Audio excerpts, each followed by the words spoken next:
Assalamualaikum warahmatullahi wabarakatuh.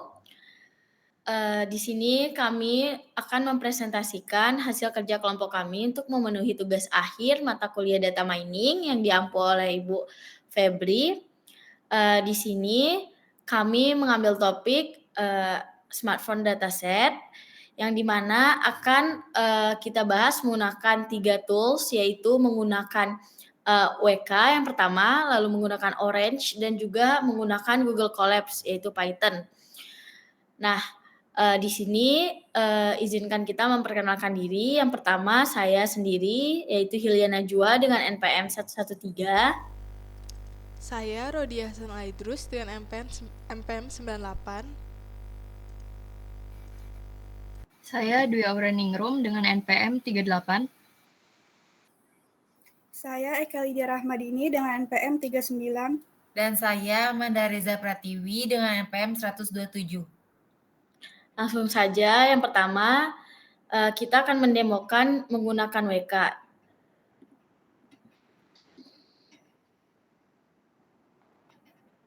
Di sini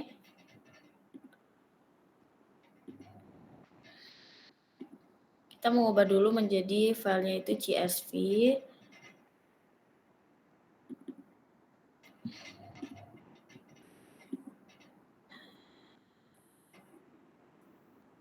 Akan dijelaskan oleh Amanda Reza. Baik, pada tampilan ini adalah tampilan setelah file berhasil dimuat. Tampilan akan menunjukkan daftar atribut fitur yang ada dalam dataset. Di sisi kanan, kita dapat melihat statik dari masing-masing atribut seperti jumlah nilai yang hilang atau missing, tipe data, jumlah nilai unik, serta visualisasi histogram yang membantu memahami distribusi data. Tampilan ini sangat berguna untuk mengetahui kondisi awal data sebelum dilakukan proses klasifikasi, clustering, atau analisis lainnya. Lalu di sini kami menggunakan kelas NOM-OS. Untuk hasil visualisasinya, tampilan ini menunjukkan visualisasi atribut, distribusi atribut pada tab visualisasi di WK setelah dataset berhasil dimuat. Setiap kotak mewakili satu atribut baik berupa numerik maupun kategorikal yang divisualisasikan dalam bentuk histogram. Dari visualisasi tersebut dapat terlihat bahwa beberapa atribut penting seperti OS, hash_5G, price, RAM, capacity, dan rating memiliki distribusi yang mencolok. Misalnya, atribut OS didominasikan oleh sistem operasi Android sebanyak 909 data, jauh lebih banyak dibandingkan iOS dan kategori lainnya. Hal ini menunjukkan adanya ketidakseimbangan data yang berpotensi mengaruhi hasil model. Atribut price dan rating memiliki distribusi yang tidak merata, cenderung skewed ke arah kiri yang menandakan sebagian besar smartphone memiliki harga dan rating rendah hingga sedang. Warna biru pada histogram menunjukkan jumlah data utama, sementara warna merah menandakan kelompok minoritas atau kelas target. Visualisasi ini sangat berguna dalam tahap eksplorasi awal untuk memahami pola distribusi, mendeteksi nilai ekstrim, serta mengidentifikasi kemungkinan ketidakseimbangan kelas sebelum melanjutkan ke tahap klasifikasi atau analisis selanjutnya. Untuk selanjutnya akan dijelaskan oleh teman saya Hilya. Baik, selanjutnya saya akan menjelaskan secara khusus bagian paling penting dalam proses klasifikasi di WK, yaitu classifier output. Nah, di sini kita menggunakannya kelasnya OS, lalu kita choose file karena kita menggunakan decision tree, jadi kita memilihnya di bagian trees yang J48. Nah, kita langsung start saja. Nah, di bagian paling atas hasil output, ini terdapat pohon keputusan atau decision tree hasil dari klasifikasi. Ini merupakan logika berjenjang yang digunakan model untuk mengambil keputusan berdasarkan fitur-fitur di dalam dataset. Nah, dapat kita lihat sendiri di sini, jika core itu kurang dari 6 dan fitur NFC-nya aktif, maka hasilnya itu true, dapat diprediksi dia sebagai iOS. Nah, jika jumlah core kurang dari 6 dan NFC-nya tidak ada, maka diprediksinya itu sebagai Android. Nah, Di sini tuh angka 35.08 per 2.0 ini yaitu artinya ada 35,08 insten diprediksi sebagai Android di cabang itu. Nah, 2.0-nya itu adalah salah klasifikasinya atau alias errornya gitu. Nah, di sini kita dapat melihat number of leaves-nya ada 19 dan save of the tree-nya ada 26. Nah, 19 itu yaitu titik akhir dari klasifikasinya dan 26 itu adalah secara keseluruhan termasuk simpul percabangannya. Nah, di sini dapat kita lihat ya time taken to build model. Jadi di sini ini menunjukkan nih proses training model J48 ini sangat cepat yaitu hanya 0,02 detik. Nah, di sini kita bisa lihat correctly classified instance-nya ada 945 di mana yang tidak benarnya itu sisanya tuh 21 itu salah klasifikasi. Akurasi model ini tuh masih cukup tinggi ya karena di angka 97,8261%. Nah, kualitas model tambahannya lagi di sini kita dapat lihat kapasitasnya ada 7735, bisa dibilang nilai yang baik dan juga errornya itu semakin kecil ya. Artinya modelnya itu semakin mendekati nilai aktual. Nah, langsung saja kita lihat di sini ada confusion matrix-nya. Nah, di sini kita dapat melihat ada 907 data Android diklasifikasi dengan benar dan 2-nya diklasifikasikan sebagai iOS dicurigai. Dan begitu pula sebaliknya ada 38 data iOS yang terprediksi dan 8 data iOS malah dikira itu Android. Dan terdapat juga 11 data other yang salah diprediksi. Nah, jadi dengan membaca classifier output ini kita dapat mengetahui nih bagaimana seberapa akurat hasilnya berdasarkan matrik evaluasinya dan kelemahan model yaitu kekurangannya, kemampuan dan mengenali kelas minoritas seperti other itu. Baik, sekian dari saya untuk penjelasan classify dari tools WK. Selanjutnya akan dilanjutkan oleh teman saya untuk menjelaskan Orange.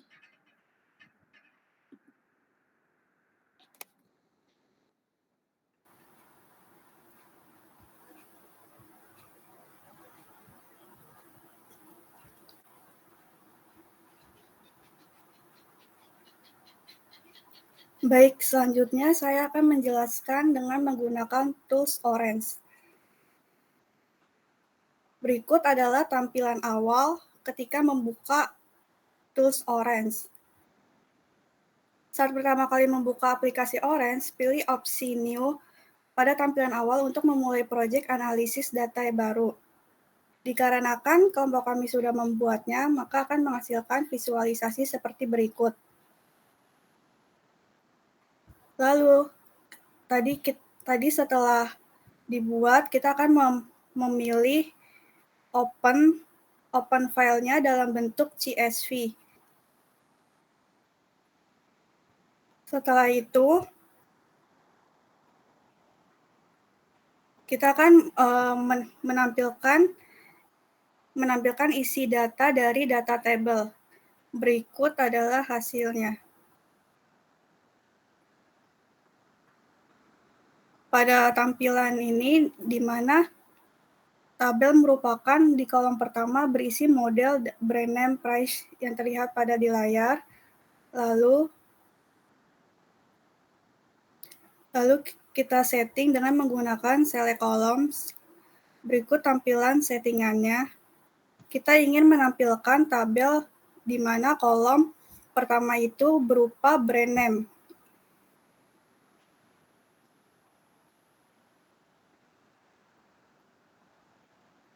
Berikut hasil tampilan dari setelah kita setting.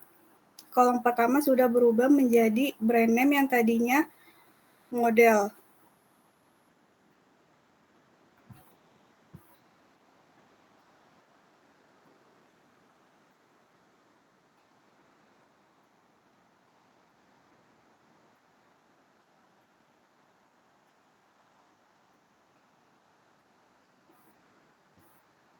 Selanjutnya yaitu kita dapat melihat tree viewer. Berikut adalah visualisasi pohon keputusan yang digunakan untuk membangun model klasifikasi menggunakan algoritma decision tree. Model yang dihasilkan akan divisualisasikan melalui tree viewer seperti ini yang memperlihatkan struktur pohon keputusan lengkap dengan cabang dan simpul yang merepresentasikan aturan atau keputusan berdasarkan fitur-fitur yang digunakan. Cara membaca pohon keputusan tersebut yaitu pertama, dibaca dari atas ke bawah. Lalu setiap node berisi pertanyaan atau persyaratan. Setelah itu ikuti cabang sesuai jawabannya, yang dimana jika kondisi di node itu benar, maka data akan turun ke cabang sebelah kiri. Jika kondisi salah, maka data akan turun ke sebelah kanan. Sampai di daun, itu hasil prediksi kelas akhir klasifikasi. Selanjutnya akan ditampilkan box plot. Tahap ini merupakan representasi visual dari distribusi data sistem operasi atau OS smartphone. Dari hasil visualisasi tersebut, terlihat bahwa sistem operasi Android mendominasi dataset dengan total 909 perangkat. Di sisi lain, iOS hanya digunakan oleh 46 perangkat, dan kategori lainnya mencakup 11 perangkat. Selain itu, terdapat 14 data yang tidak memiliki informasi mengenai sistem operasi. Dan yang terakhir itu ada prediction, yang dimana prediction ini berfungsi untuk memprediksi kelas atau nilai target pada data baru menggunakan model yang sudah dibuat. Selanjutnya menampilkan hasil prediksi tersebut bersama data aslinya, dan yang terakhir melihat akurasi atau kesalahan prediksi secara langsung. Sekian penjelasan dari tools Orange, dan selanjutnya akan dijelaskan tools Google Colab berupa Python oleh rekan saya.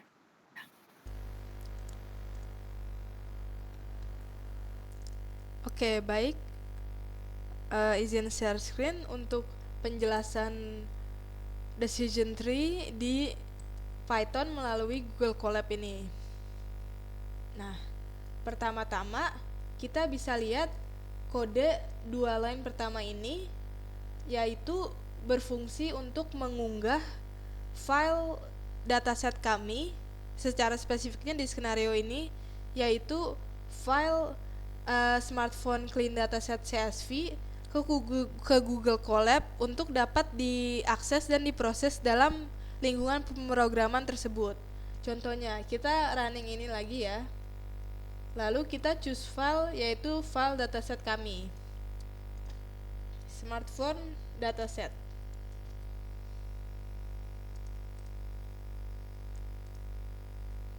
Ya, ini lagi diproses, dan setelah prosesnya berhasil, seperti kalian bisa lihat, ini diproses dalam 14 detik dan sukses. Setelah ini, file CSV Smart Clean Dataset kita bisa diakses dan diproses dalam lingkungan pemrograman Google Colab kami.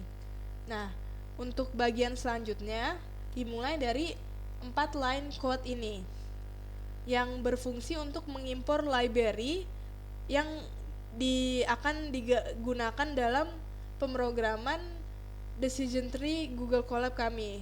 Pertama-tama, Panda yang berfungsi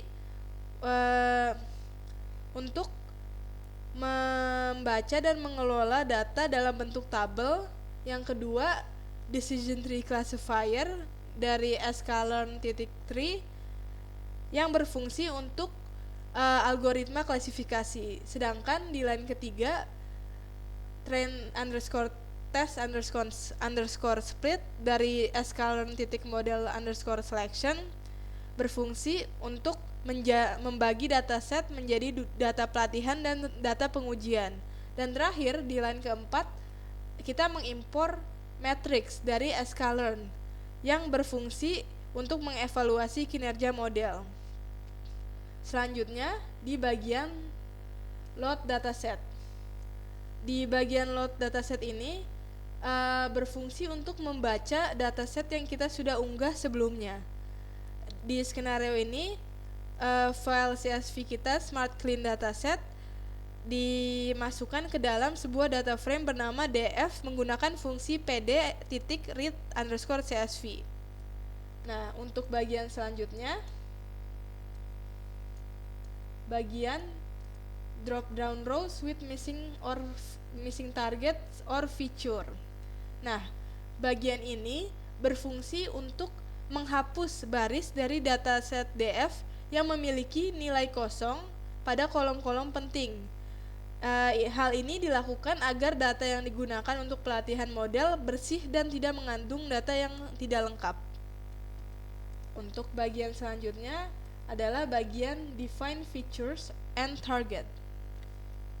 Bagian ini berfungsi untuk mendefinisikan feature dan target, atau lebih tepatnya variabel input dan variabel output dari dataset kami. Variabel feature calls berisi daftar kolom yang digunakan sebagai feature untuk pelatihan model. Kemudian bagian X sama dengan df feature calls menyimpan data feature, sedangkan Y sama dengan df brand name menyimpan data target, yaitu merek smartphone yang ingin diprediksi. Untuk bagian selanjutnya adalah split dataset.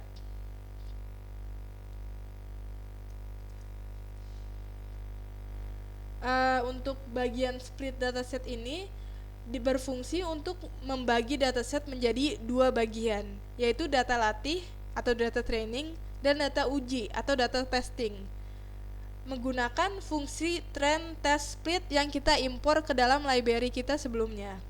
Data feature X dan target Y dibagi menjadi X underscore train, X underscore test, Y underscore train, dan Y underscore test, di mana 70 data digunakan untuk melatih model dan 30 sisanya untuk menguji performa model.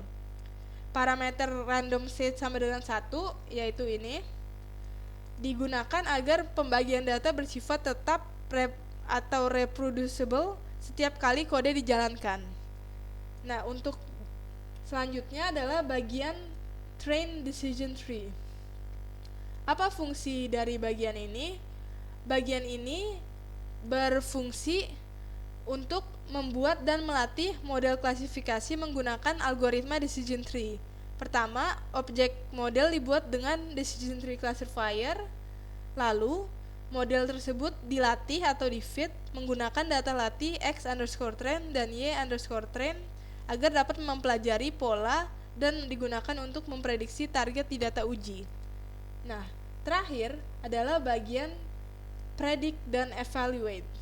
Nah, untuk bagian terakhir ini berfungsi untuk memprediksi data uji menggunakan model decision tree yang telah dilatih sebelumnya, lalu mengevaluasi akurasi tersebut.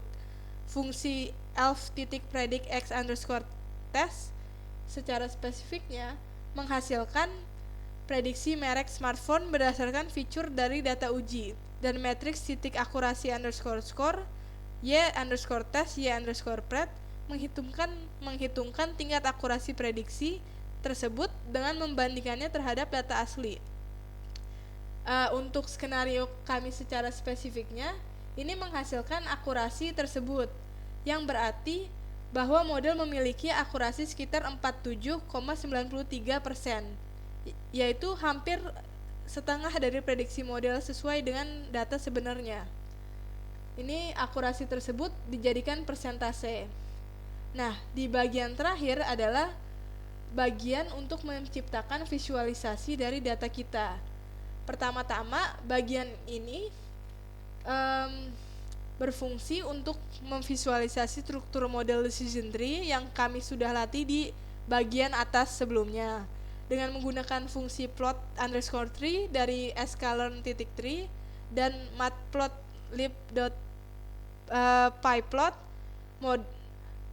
yang kita impor di kode ini, model dapat divisualisasikan dalam bentuk pohon keputusan lengkap dengan nama feature calls, dan kelas, merek smartphone. Pengaturan seperti field sama dengan true dan rounded sama dengan true digunakan untuk mempercantik tampilan pohon, dan fixed size sama dengan 20,10 mengatur ukuran gambar. Judul grafik ini diberikan nama Decision Tree for Smartphone Brain Prediction, lalu ditampilkan dengan plt.show. Visualisasi ini membantu memahami bagaimana model mengambil keputusan berdasarkan fitur. Nah, untuk hasil akhirnya sendiri bisa dilihat di sini. Lumayan banyak ya. Tapi ini adalah hasil akhir dari bagian visualisasi akhir tersebut. Baik, cukup untuk penjelasan decision tree di dalam Python melalui Google Colab. Selanjutnya akan ditutup oleh teman saya Hilya. Baik, sekian dari kelompok saya. Lebih dan kurang kita mohon maaf. Wabillahi taufiq wa hidayah. Assalamualaikum warahmatullahi wabarakatuh.